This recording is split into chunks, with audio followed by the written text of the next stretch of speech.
చూడండి, బోర్డు వైపు చూడండి. ఇక్కడ నుంచి మనం ఇక్కడ ఏంటంటే బి వరకు ఉన్న లెంగ్త్ కనుక్కోవాలి. ఈ లెంగ్త్ కనుక్కోవాలంటే మధ్యలో ఒక పాయింట్ ఉంది, అంటే ఒక కుంట లాంటిది ఆబ్స్టికల్ ఉంది, అంత అంటే అంతరాయం కలిగించేది ఉంది. దాని మీదగా మనం మెజర్ చేయలేము. కాబట్టి దీన్ని బి మెజర్ చేయడం కోసం నేను ఒక మెథడ్ ఉపయోగిస్తున్నాను, రెక్టాంగిల్ మెథడ్ అన్నమాట. రెక్టాంగిల్ మెథడ్ అంటే ఇక్కడ బి అనేది స్ట్రైట్ లైన్. మనం ఇక్కడ 90 డిగ్రీస్తో ఈ పాయింట్ కన్నా కొంచెం పైకి వచ్చేటట్టుగా ఇక్కడ దాకా పాయింట్ గుర్తుపెట్టుకోవాలి. ఇక్కడ రైట్ యాంగిల్ రావాలంటే 3, 4, 5 మెథడ్ ఉపయోగించి రైట్ యాంగిల్ ఉపయోగించి 90 డిగ్రీస్ గుర్తుపెట్టుకోవచ్చు. లేకపోతే క్రాస్ టాప్ ఉపయోగించి క్రాస్ టాప్ని ఇక్కడ పాయింట్ అవుట్ చేసి క్రాస్ టాప్ ద్వారా ఇక్కడ ఉన్నటువంటి రేంజింగ్ రాడ్ని చూస్తూ రండి. ఈ క్రాస్ టాప్ ద్వారా ఇటు చూస్తే 90 డిగ్రీస్ కంపల్సరీగా వస్తుంది.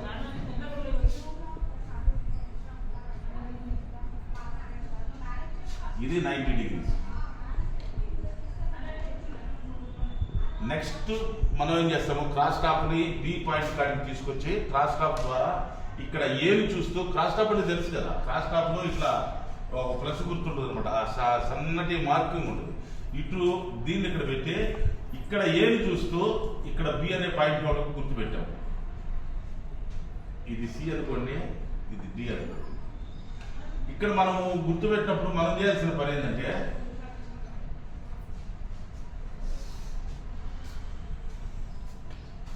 ఇక్కడ నుంచి ఏసీ ఎంత లెంగ్త్ అయితే పెట్టామో ఇక్కడ బి నుంచి డి కూడా అంతే లెంగ్త్ పెట్టుకోవాలి. ఉదాహరణకి నేను ప్రాక్టికల్ మనం చేసాం.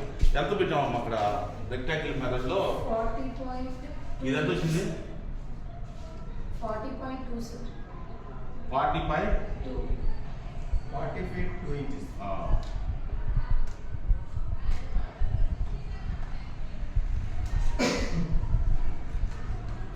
ఇక్కడ బి నుంచి డి కూడా అదే కొలత పెట్టుకోవాలి. ఎందుకంటే ఇది మనం కొలుచుకోవచ్చు, మనము కొలవటానికి వీలుగా ఉన్నాయి. ఇక్కడ కొలవటానికి వీలు లేదు కాబట్టి ఇది కూడా 40.2 ఇంచెస్. ఇప్పుడు ఏం చేస్తామంటే ఈ సిడిలను కలిపేస్తాం.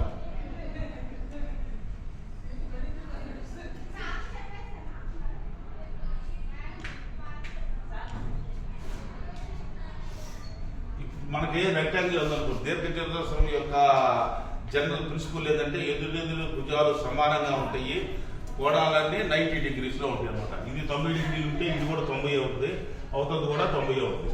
ఇది 40.2 ఇంచెస్, 40 ఇంచెస్, ఇదే 40.2 ఉంది కాబట్టి ఇది కూడా 40 ఇంచెస్, 40 feet 2 inches ఉంటుంది. ఇప్పుడు మన సూత్రం ప్రకారం ఇక్కడ నుంచి ఇక్కడికి మెజర్ చేస్తాం. టేప్ ద్వారా ఇక్కడ నుంచి ఈ లైన్ మెజర్ చేస్తాం. ఈ మెజర్ చేసినప్పుడు ఈ లైన్ ఎంత వచ్చిందమ్మా? 50 feet 9 inches. 50 feet 9 inches. ఇక్కడ నుంచి ఇక్కడికి సిడి వచ్చేపాటికే 50 feet 9 inches వచ్చింది. ఆటోమేటిక్ గా CD is equal to AB అవుతుంది. ఇక్కడ